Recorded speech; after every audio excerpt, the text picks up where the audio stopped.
Hello，大家好，我係 A 仔啊。呢條片咧，我同大家介紹一下啲新歌啦，因為即將都有4首新歌啊，同大家去分享去介紹一下嘅。即將推出㗎啦嚇。呢一首我哋先睇睇先嚇，已經推出咗嘅就係鍾柔美嘅角落塵埃啦，佢係嚟源於臥底嬌娃嘅劇歌嚟嘅，劇集播出嚟嗰陣時應該可以聽到㗎啦。但係依家我見到，我聽聞就係話啲社交平台已經係即係各大嘅啲音樂嘅平台已經係上咗架㗎啦嚇。咁大家可以聽聽啦，我仲未聽，但係我錄完呢條片拍完呢條片我就會去聽呢首歌曲啦。咁同埋啦劇集我而家呢個時間係禮拜一嘅晚上嘅7點鐘啦，咁劇集仲未播嘅，咁到時都睇劇集都應該可以順便聽埋㗎啦，配合埋啲劇情啊。點得好，另外再同大家睇睇嘅呢一個2月24號會推出新歌嘅就有張馳豪啦，星夢嘅歌手啦，咁其實佢係2026年嘅首支嘅個人單曲啊，佢首歌個名叫做一個人的生日歌。哇，咁我同大家睇睇啦，似係啲好慘情嘅歌曲喎，失戀嘅歌曲喎，係咪咁樣啊？當然另外都會同大家介紹一下嘅2月25號MV 會上架嘅羅啟豪月球上的藍玫瑰MV 首播點都好同大家講。因為咧啟豪首歌我哋已經聽過㗎啦，但係 MV 一直都未上拖到好耐啊！唔知點解TMG 啲 MV 好中意拖耐少少㗎。唔理佢啦我哋大家都可以期待一下2月25號羅啟豪月球上的藍玫瑰首播 MV 另外第4首同大家講嘅就會係 JW 黃浩儀呢一個 JW 嘅話咧，我哋見到佢啦佢解約咗 TMG 之後啦，咁當然佢仲有 TVB 嘅藝員合約喺度嘅經理人合約啦。咁我哋睇翻佢首歌曲名叫做《你離開之後》好似又係一啲失戀嘅歌曲咁喎。咁喺2月24號叱咤首播，2月25號就會上架㗎啦。咁大家可以去留意一下嘅。逐首嚟啦，即係逐個嚟講啦。即係先講Yumi 啦，好嘛？因為始終Yumi 嗰個佢已經出席咗嗰個宣傳活動㗎啦，我之前有分享過㗎啦。佢未出席活動嗰陣時，我出咗條片講嘅。咁出咗活動啦，亦都面對咗傳媒講咗回答咗啲傳媒嘅問題啦。到時我都會單獨拍片去講㗎。點都好，而家 Yumi 有新劇上演，有去做劇集嘅宣傳。然之後有呢首劇歌要推出，咁之後聽聞佢仲有一首佢個人嘅派頭歌要推出嘅話，咁證明其實 TVB 已經係開晒綠燈㗎啦冇任何嘅雪藏其實我覺得之前嗰2個月其實都唔係叫雪藏，我覺得只不過係等Yumi 靜低沉澱一下先啫。我會認為咁樣咯，都唔會，我唔認為呢啲事件會雪Yumi 咯。呢個只不過係礙於輿論方面啦、傳媒嘅圍攻啦等等網民嘅一個炮轟啦等等 ，TVB 將佢收一收先啫。我都係以龍庭嗰個手法嚟參考，我認為都係咁樣咁所以而家我都係全面復出㗎啦，係嘛？之後仲有新歌啦之後呢啲關於鍾柔美嘅呢一 part 啦，我會另外單獨拍片去講嘅，因為佢嗰日確實出席咗一個臥底嬌娃嘅宣傳活動啦。咁但係今次呢條片我哋又介紹翻佢呢首歌曲啦，叫做臥底嬌娃嘅劇。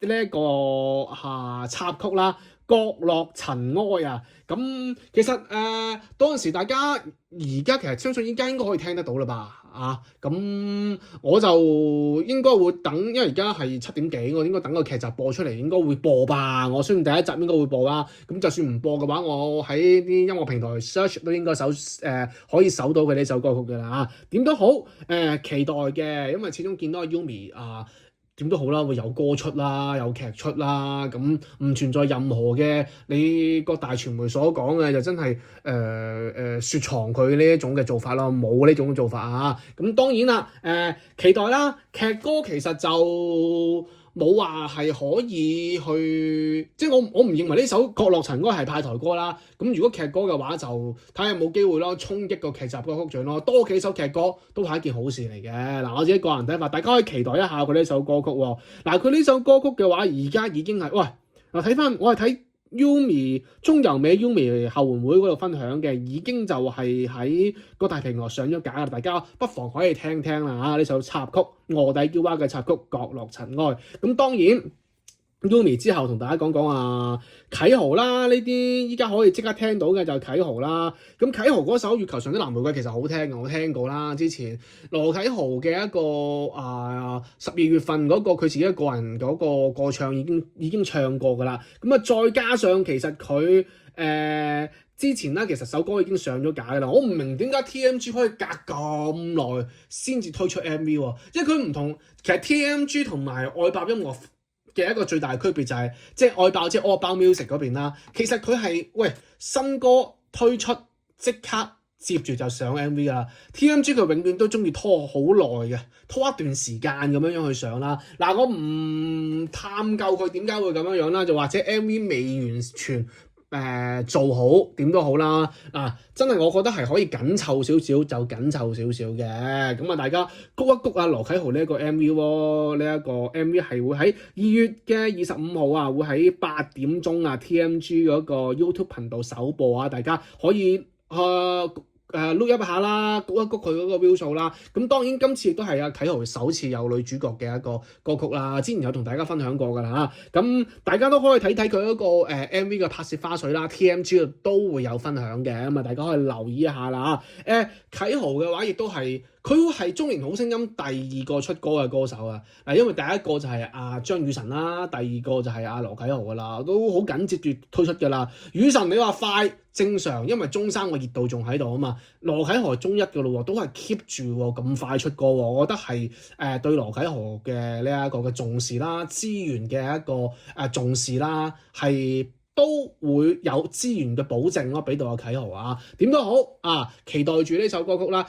個 melody 好聽嘅呢首歌曲，完全我認為係最好聽嘅一首歌曲。羅啟豪我之前有分享過唔多講落去啦。跟住再睇睇呢一位 TVB 由好早年已經捧緊嘅呢位男歌手啦 ，Aska 張馳豪啦，亦都即將推出佢全新嘅單曲啦，派台單曲嚟㗎，一個人的生日歌咁呢首歌曲嘅話咧，佢會喺24號啦，24號就會係凌晨啦，就會係登陸各大平台嘅，跟住2月24號嘅。晚上9點鐘啦，都會 MV 都會係上架嘅。你睇嗱，呢個就愛爆音樂嘅做法啦。一日一上 MV 就同日上，係嘛？佢係咁樣凌晨上24號凌晨上歌曲上架 ，MV 係當日嘅當日嘅晚上9點鐘即刻上，所以呢個就係愛爆音樂同埋 TMG 兩間唱片公司嘅區別啦，就係咁樣。你睇下啟豪拖咁耐。跟住你睇下 Aska 即刻就上啦，即日上咁所以其實係咯，我係希望可以緊湊少少咯咁樣。咁當然 Aska 呢首歌曲，我相信個流量啦，又或者係個 view 數啦，一定會都比較高一下嘅。睇翻啦，一個人的生日歌，我相信會係一首。都係好悲慘嘅歌曲吧，一個人嘅生日歌一個人的生日歌係嘛？過生日仲要一個人你睇下佢呢張 poster 啦，仲要企喺我相信街邊啦，街邊啲街鋪前面啦，跟住就攞住個蛋糕咁樣啦，點住個蠟燭一個人咁樣啦。咁唔知大家點睇？我覺得係一首好悲慘嘅，要出手呢啲歌㗎啦。我覺得山係戀人之後，佢其實佢都冇咩啲悲慘嘅歌曲，有冇啊？好似都冇要一啲即係失戀嘅一啲歌曲失戀情歌啲必須要有翻手嘅呢啲，咁我覺得係咯，都要豐富下佢。雖然佢好多歌，上年好多歌，但係都要豐富下啲歌單，即係唔同種類嘅歌都有咯，咁樣有翻手呢啲歌我覺得係咯，對 Aska 嚟講啦，我覺得亦都係啲慢歌嚟㗎啦。咁我都期待呢首歌曲，我相信都會好聽呢首歌曲咁喂。捧緊 Aska 嘅喎，你唔好話雖然你話好多嘅賀年嘅 show 冇佢啦，即係花車度冇佢，但係傳統嚟講都捧緊嘅。傳統嚟講啲歌曲佢係有保證嘅。Aska 每年啲歌曲都有保證嘅，個量仲要係上年又係一年比一年多咁樣啦。咁而家亦都係啦，星夢嘅歌手啦，男歌手嚟講啦，最快出歌係佢啦。如果你話計派台歌嚟講啦，成個星夢最快出派台歌嘅就係 Aska 啦。無論男好女好，咁當然你話出歌一定唔夠星秀快，星秀三甲係好快出歌嘅。咁當然我哋唔可以同星秀比啦。咁中年好聲音亦都快嘅，但係你嘅齋講星夢呢個 group 嚟講咧，Aska 派台歌係第一個。大家可以睇睇啦嚇，呢首歌曲究竟會係點樣樣啦，期待住啊！嗱，另外都同大家講講嘅就係一位離開咗 TVB 嘅歌手啦 ，JW 黃浩兒啦。其實我即係又唔好話罪啦，好唔捨得嘅一位歌手啦，就係JW 嘅。我諗唔明點解 TVB 會唔同佢續約咧，又或者JW 點解會唔同 TMG 續約咧？又點解 JW 會係咯？會或者係 JW 會唔簽佢啦咁樣樣。咁但係我覺得好可惜嘅，因為始終你冇一個你齋講女歌手嚟講啦。冇一個可以鎮得到場嘅女歌手啊！依家嚟講，我覺得係得 JW 嘅就喺樂壇方面啦。JW 喺 TMG 嘅期間，佢個排榜嘅成績啊，無論各大平台都好啦，成績都好靚下㗎，即係個排名都好高下㗎。所以我覺得即係男嘅坤哥OK，女嘅 JW 應該係咁樣噶嘛。依家得翻坤哥喺度，咁係咯。我唔明點解咯。嗰陣時都話 JW 係一姐嚟㗎啦，咁但係我唔知當中發生咗啲咩原因啦，係咪歌曲嘅創作方面啊，或者自由度方面等等啦？唔清楚咁。定義話係JW嘅個人啲感情生活方面啦，咁但係呢啲好多嘢我哋唔知，只不過係靠估。但係我係好唔捨得JW離開嘅，咁點都好啦。但係我而家望翻佢維基嗰度啦，佢只不過係同 TMG 冇咗嗰個唱片公司嗰份約啫。咁但係佢嘅經理行合約咧都仲係喺 TVB 旗下嘅。咁但係就冇乜JW嘅工作或者近期。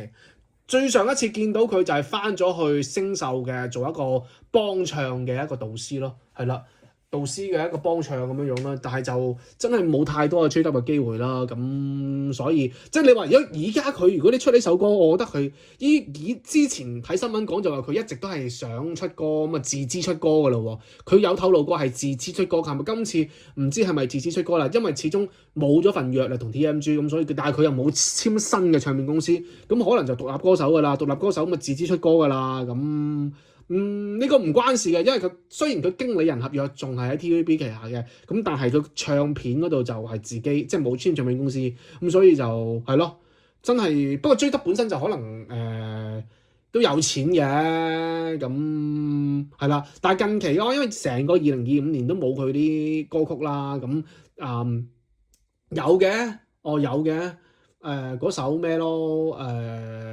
嗰個痞子嗰首劇歌咯，明日見咯，係咪嗰首歌曲咯？咁但係都唔係話咩派台啊，咁所以嗱而家就解咗約啦，但係我好唔捨得佢，係咯，我點都好啦，都係期待佢首歌曲啦。呢首歌曲叫咩名？講咁耐啦首歌曲個名亦都係好悲慘下嘅，叫做你離開之後咁樣樣咯。咁見到佢喺自己嘅社交平台都分享咗出嚟啦，就一個黑白咁嘅一個 MV 嘅一個宣傳嘅幾秒鐘嘅呢一個宣傳片啦，咁我哋 cap 咗張圖俾大家睇睇啦嗱，2月24號叱咤會首播嘅，2月25號就上架啦，咁大家可以期待下 JW 啦。始終都係嗰句唔捨得JW嘅，因為JW始終都係有實力啊，你攞得出嚟真係有實力，喺樂壇上面有實力嘅，依家冇幾個㗎啦，真係咁，所以 JW 係好震得到嗰個 TMG 呢個女歌手震場咁樣咯，即係叫做成個嘅大家姐咁樣嘅形象咯，我會認為。但係而家走咗嘅話，真係冇幾個。你話姚焯菲仲係好亂下咯，咁而家就專心讀書啦。咁啲三小花咁都未係話可以喺即係樂壇上面有太多嘅一啲獲獎嘅機會咁樣咯，咁所以我係咁樣睇嘅。唔知大家點睇啦點都好，同大家介紹咗4首歌曲啦。分別就係呢一個嘅重新再講多次啦最後另一個就係阿 Yumi 首劇歌，叫做角落塵埃臥底嬌娃嘅劇歌已經上架咗，大家可以聽翻嘅。另外不過佢呢個應該唔會有 MV 㗎啦，我覺得。咁另外就係 Aska 嘅呢一首嘅2016年首支派台單曲啦，一個人的生日歌2月24號會上架 ，MV 亦都2月4號9點鐘會播嘅。咁當然啦，羅啟豪嘅月球上的藍玫瑰 MV 首播會喺2月25號㗎晚上8點鐘嘅。咁當然最後就係JW嘅2月24號叱咤首播，2月15號上架嘅新歌你離開之後4首歌曲，大家中意邊首可以喺留言區話俾我知。呢條片講到呢度。